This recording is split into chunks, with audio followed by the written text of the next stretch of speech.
ஒரு பெரிய happy news. நாளைக்கு என்ன ஒரு கம்பெனில இன்டர்வியூ கொடுக்குறாங்கடி. வா சூப்பர் டி, போயிட்டு வா, கண்டிப்பா நீ தான் செலக்ட் ஆகுவ.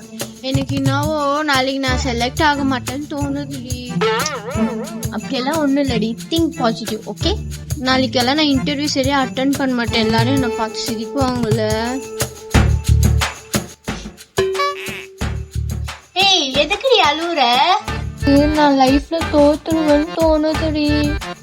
ஏய், திங்க் பாசிட்டிவ்னு ஒண்ணு இருக்கே, அதெல்லாம் நீ யோசிக்க மாட்டியா? எப்பவுமே தப்பாதான் யோசிக்குவியா? உனக்கு மண்டையில மூளையே இல்லையாடி? சொல்லு. இல்லையே. என்னடி யோசிக்கிற? ஒண்ணும் இல்லடி, எனக்கு எந்த தாட்ஸ் வந்தாலுமே நெகட்டிவா தாண்டி இருக்கு. சேர்ந்துதான் எனக்கு இந்த மாதிரி தாட்ஸ் வருது.